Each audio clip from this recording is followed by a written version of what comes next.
The series this summer is all about what are these things that are commonplace in Christian circles that we say, or that we might be assumed that the Bible says, but actually the Bible says something different. Sometimes it says things altogether different, and then sometimes it's almost the same thing, it's just kind of tweaked a little bit. And the fun thing about today's message is it's actually almost a direct quote from the Bible. Here's the phrase: "I thought you said money is the root of all evil." Pretty common phrase, but it's a misquote. It comes from this first century church planter who is trying to mentor another young pastor, somebody he's had a relationship with, and he's trying to encourage him how to live a faithful life of doing ministry, in the ministry. And he's pointing out some problems and pitfalls, and he says, I think you should be careful here, cautious here. And so that's the context for this. Now, since we're talking about money, and since it's a church environment, I thought I'd just set a ground rule here. I'm not going to ask you for any money today, okay? And I don't know if that was already a concern of yours or not, but just so you know, I'm not going to ask you for any money today.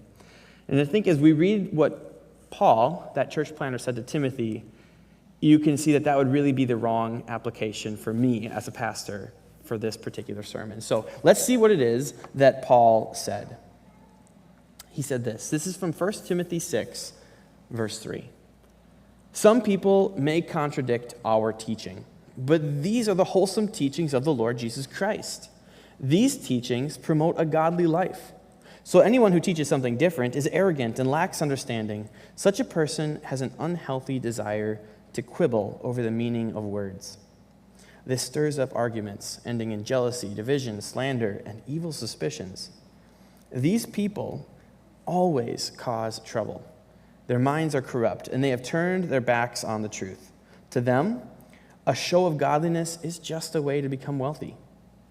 Yet true godliness with contentment is itself great wealth. After all, we brought nothing with us when we came into the world, and we can't take anything with us when we leave it. So if we have enough food and clothing, let us be content. But people who long to be rich fall into temptation and are trapped by many foolish and harmful desires that plunge them into ruin and destruction, for the love of money is the root of all kinds of evil." So you can see the quote right here, right? Right at the end of that passage, he lands it, and we missed a few pieces. The full quote is, "The love of money is the root of all kinds of evil." So on one hand, what Paul's doing is he's not concerned with this external thing. He's talking about an internal problem. Our relationship with wealth, our relationship with money, that can be a significant danger. And it's not that he's defining the one and true and only source of all evil in the world. He's saying one source for the ways that evil can grow in our lives and for the ways that things can go really wacky and get out of control. One of those ways is the love of money. So today what we're going to do is we're going to unpack this phrase. It's not a world different from what you might imagine it says. You know, it's a warning against the misuse of wealth and a relationship with wealth, but we're going to look at it, and we're going to do three things. We're going to define Paul's statement, what is the love of money, then we're going to consider his warning to Timothy, but then also to us, and finally we're going to try to reconstruct a positive way of relating to wealth as we apply what he says to our lives as well. Okay? So he has some instruction. We're going to walk through it in this way. And we'll start by defining the love of money. Here's the first thing that I thought was interesting. And I'm sorry if you don't think it's interesting, but I'm the one talking, so I get to be the one who says it's interesting.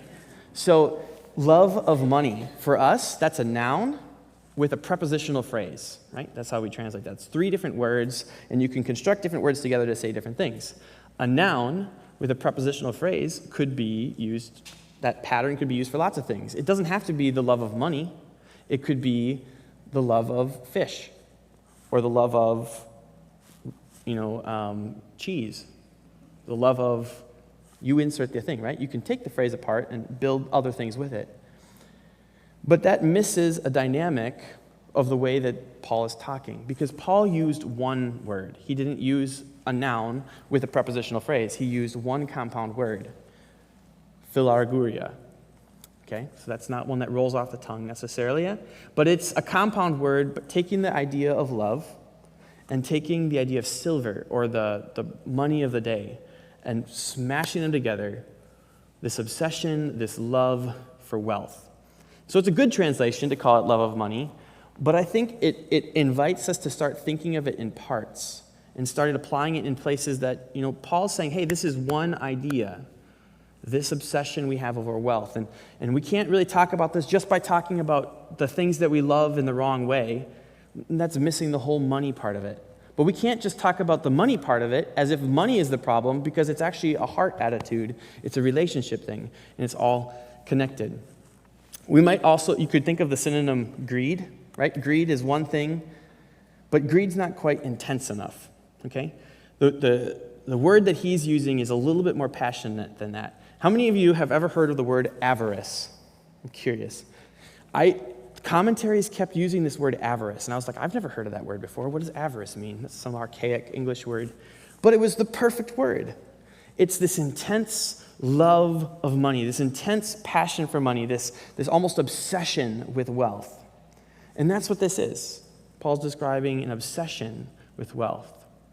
Almost like, if you will, money is an addictive substance.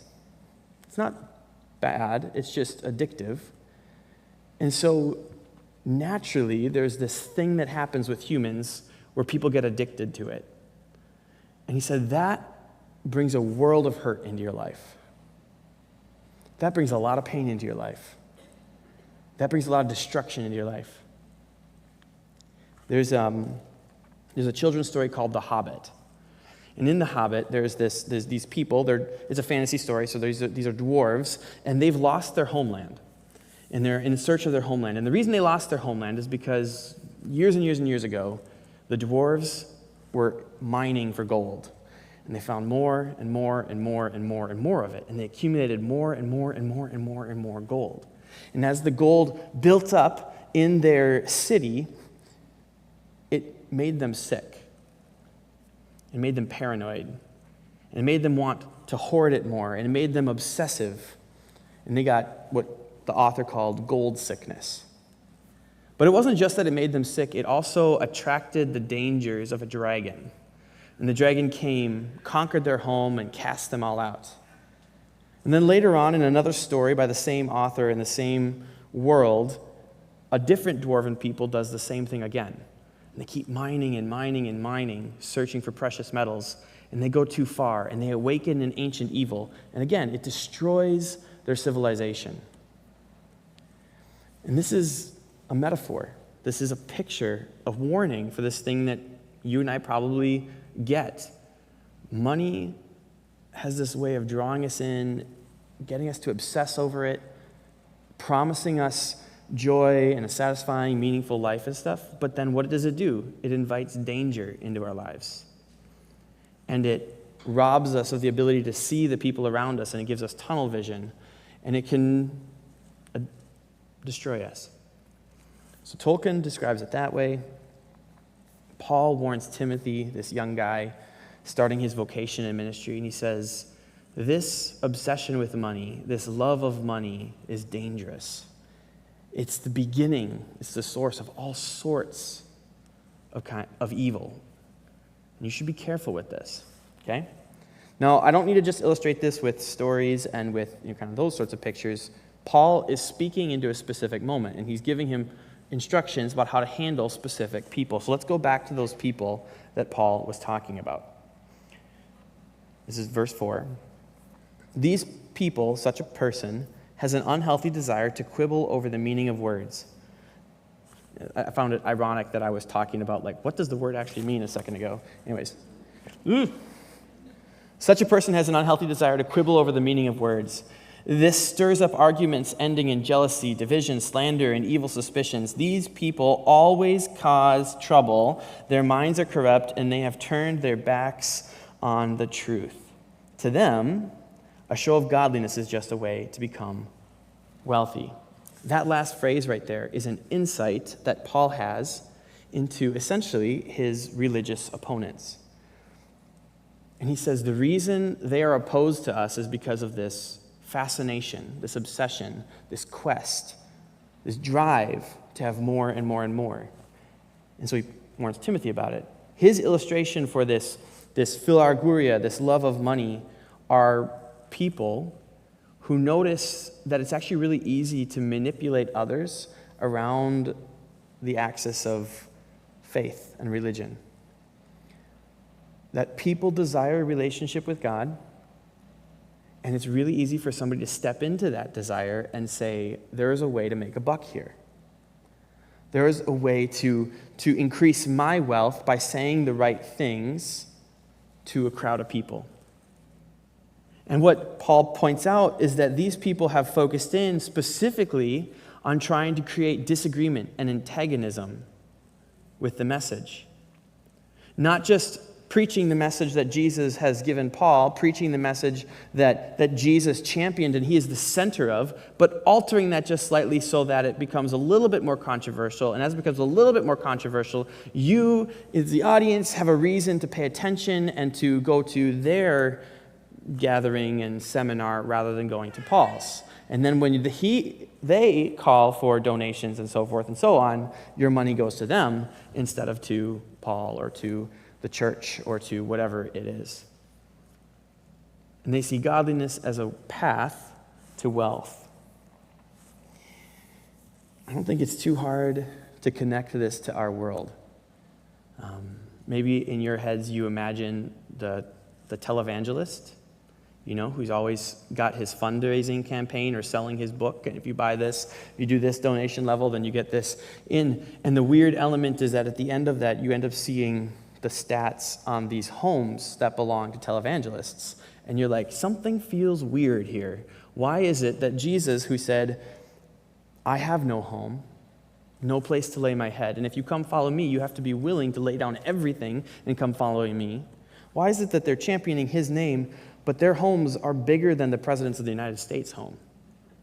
You know what I mean? Like something feels off here. It can get spiritually abusive pretty quick.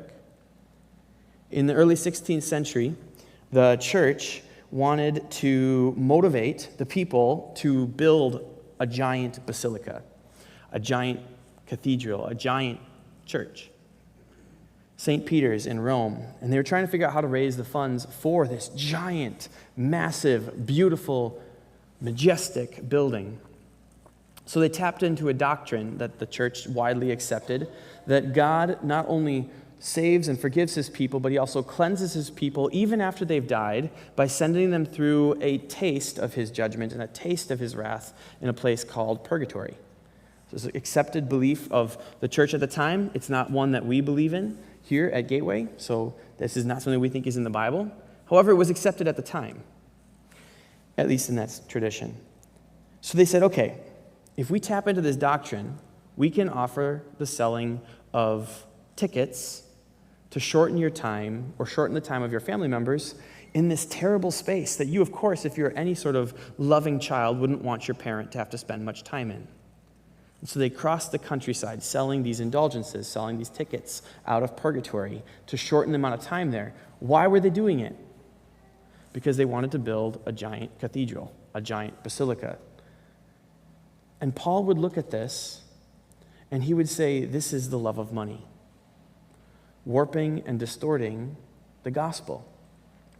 This is what's going on in his world. This is what went on in the 16th century, and this is what goes on today in our lives as we look at these various preachers that seem to go off basis and alter the gospel just enough so that it drives their bottom line.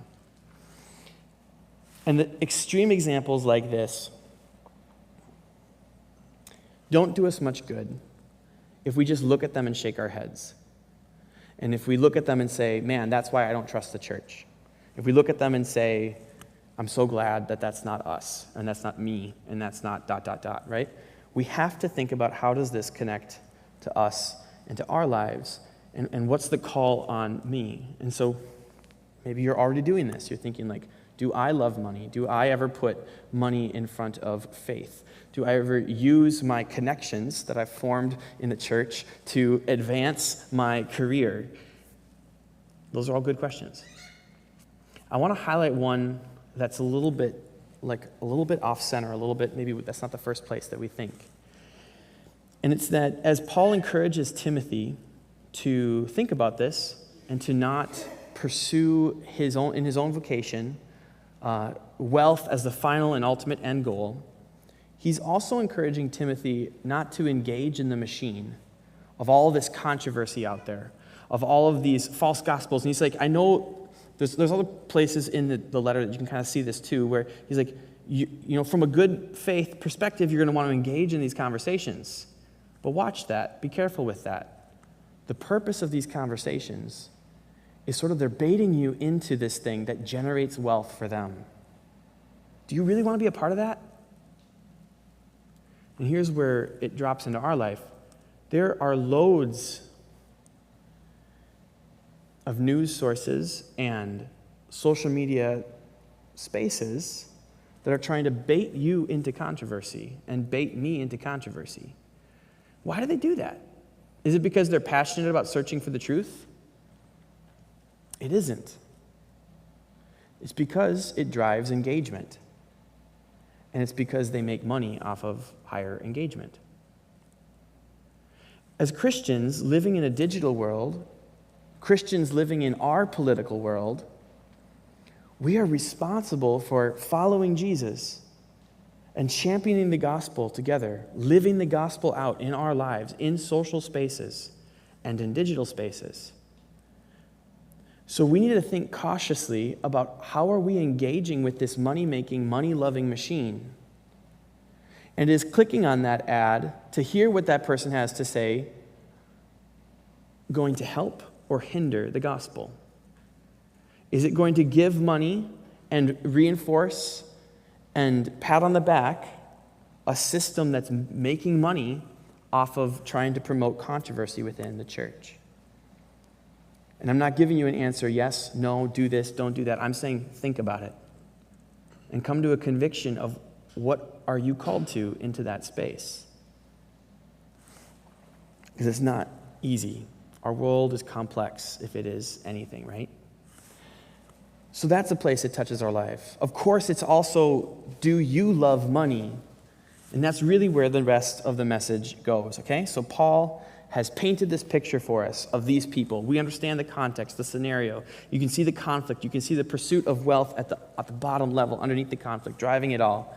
And then he turns to Timothy, and he's like, Timothy, I want you to live differently. So he says this. We're going to go back to the text. Verse 9. People who long to be rich fall into temptation and are trapped by many foolish and harmful desires that plunge them into ruin and destruction. For the love of money is the root of all kinds of evil. And some people, craving money, have wandered from the true faith and pierced themselves with many sorrows. A couple observations. One, this is really dramatic, isn't it? Like plunged to their death, trapped by the desires, sent away from the true faith. This is big stuff. This is dramatic stuff. This is really dangerous language. And as Paul says this, he's describing their opponents. He's saying, this is my assessment of what has happened with these other people. But he's not saying that because he wants to just blast them. He's saying that because he wants Timothy to choose a different path. He's saying that because he's trying to say, Timothy, don't do this. And so I think it's helpful for us to shift the tone of this and to shift the tense of this to be into second person, Paul asking us to do something. Don't be someone who longs to be rich. Don't be someone who falls into temptation and is trapped by many foolish and harmful desires that plunge you into ruin and destruction. For your love of money will be the root of all kinds of evil. Don't become someone who, craving money, wanders from the true faith and pierces yourself with many sorrows.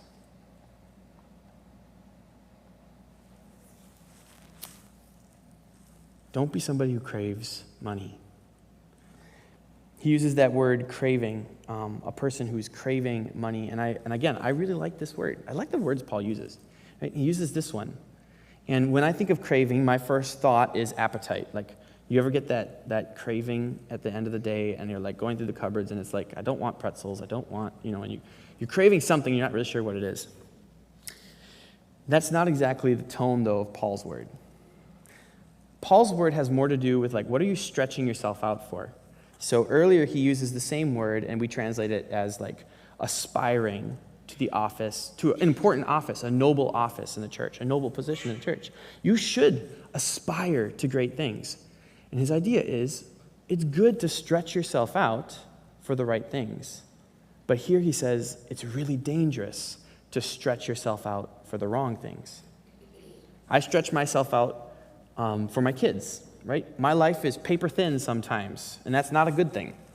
As I try to do this and this and this and this for all of our kids' sake, right? Like to be a good parent or whatever. When I was in college, I stretched my life out paper thin so that I would have good grades, and I was staying up late to write that paper and do these things. We stretch ourselves out for loads of different things. Paul says, don't stretch yourself out for money. Don't let your life become paper thin in the pursuit of money. Don't spend your mental energy stretched out and anxiously thinking about the budget or the bank account or how well your investments are doing. Or how can you increase your buying power? Don't stretch yourself out over this, because it will lead to divided loyalty. And he says this is exactly what has happened with this group of people. As they stretched their lives out in the pursuit of money, they came to a place where they had to make a choice. Integrity to Jesus and the gospel message, well, it doesn't necessarily lead to the best financial outcome.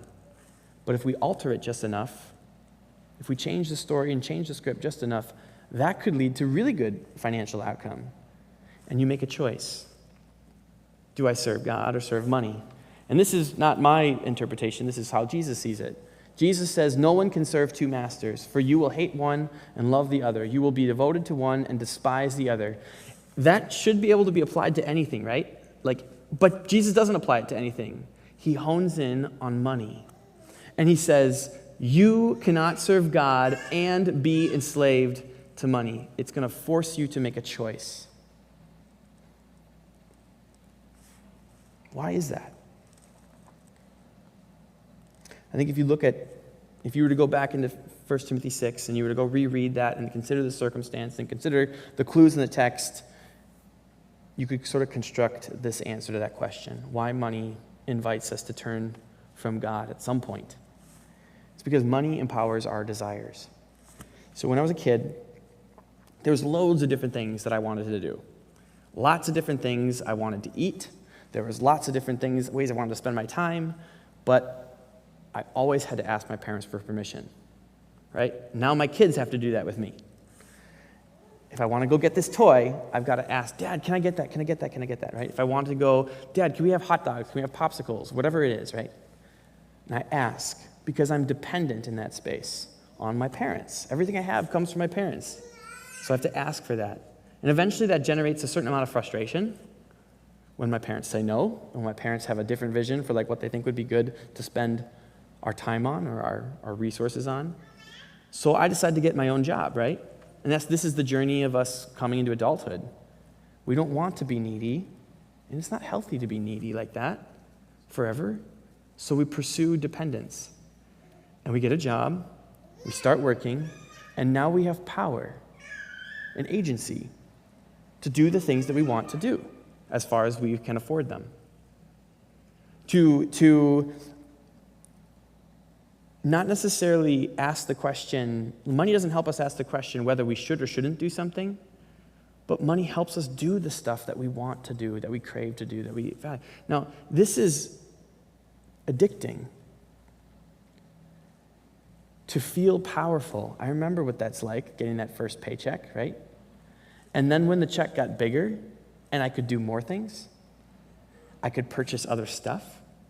I could go to Taco Bell whenever I wanted,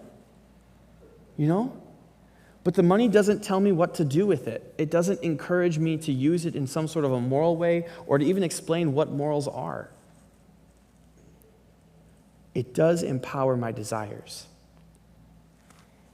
And because this is what money does, it taps in almost directly into our rebellion against God, where the opening story of the Bible is, trust me. You're dependent on me, God says to us. Follow me. And humans respond with, we don't want to be dependent on you. We don't want to trust you. We don't want to follow you. We want the power to decide for ourselves right and wrong. We want the power to live out our desires. We want the power to do these things. And you know what? Money says, blank check. I don't know if that's a pun. Is that a pun? I'm not sure. It says, go for it. And because it does this, it becomes addicting and it becomes a trap that uses our desires to move our heart away from God. Is that money's fault? Well, not really.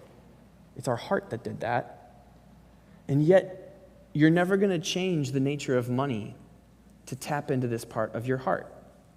So Paul says, why would you love something that is so addicting and so dangerous when it comes to the very fundamental temptation of us in relationship with God? Money ends up tricking us, deluding us, because it gives us this sense of power and it helps us mask our sense of being human and our sense of being dependent. If you have enough money, you can pretend like you're able to take care of your car, right? I mean, some of us can take care of a car. I'm not one of them. But I can pretend I can take care of my car because I can pay for a mechanic. And now it looks like, oh, I took care of that, whatever that issue was, right? Because I just paid for the mechanic to do it. Well, I was dependent on the mechanic. But I don't like to think about it that way. I like to think about it in terms of no, I managed that situation with my resources and with my power that I had for my money. No, I'm dependent.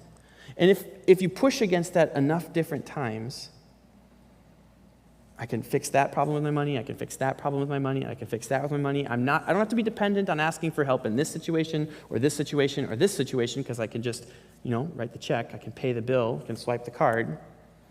Eventually, the script in our heads starts to say, why am I dependent on God? Why do I have to rely on Him? I work for this. I accomplish this. I pay for this. And so you see things play out where people who have more and more freedom with their money get into some sort of really gray moral spaces. Because if you can pay to do whatever you want, then why not try to do whatever you want? And if you can pay to do whatever you want, does that mean that if you have even more money, you can also pay to not have to pay for the consequences of the things that you do, right? And there's some really wacky stories of filthy rich scandals, of the weird things that people want to do and that money says yes to. Because it's tricked people into thinking, well, you're like God. You're not dependent. You're not human. You're like Him. Okay, so this is a feature of money. This is a trap that money sets. And Paul says we should be really careful with this. He also says, though, that there is a right way to manage wealth. That wealth isn't all bad, that wealth is an element of the world, and that there's something that we're intended to do with it. And so when we come to this, we come to how to, when we try to apply Paul's instructions, I think we can give ourselves a roadmap of how we can do this well and have a good relationship with our wealth. And here's the first thing that Paul says. We need to cultivate contentment. True godliness with contentment is great wealth. After all, we brought nothing with us when we came into the world, and we can't take anything with us when we leave it. So if we have enough food and clothing, let us be content. Some common sense here. When we're born, all we bring into the world is our need. I guess that's it. We bear the image of God, and we need other people to take care of us in every possible way. And when we die, we take nothing with us except for whatever we've invested in our relationship with God. So wealth is this really temporary thing that we have for now. We have to figure out how to manage it, but to build our hope and our life and our eternity off of it just doesn't make any sense. Instead, of listening to the way wealth offers us power and freedom and security and belonging and whatever it offers us, instead of doing that, just manage it. Be content with what you have, because that's really as far as wealth can go anyways.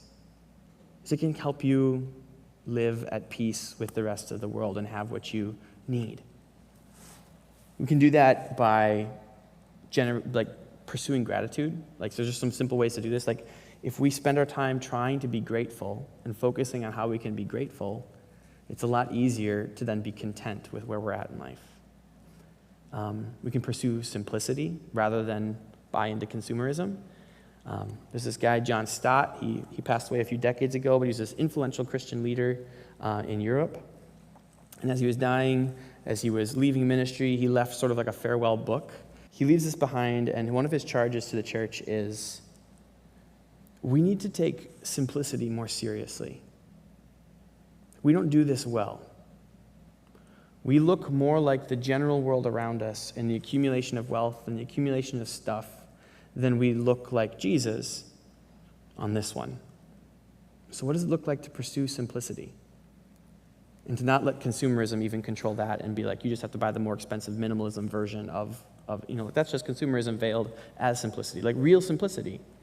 Being content with what you have and what God provides, and then being thankful for those things. Okay? So that's cultivating contentment.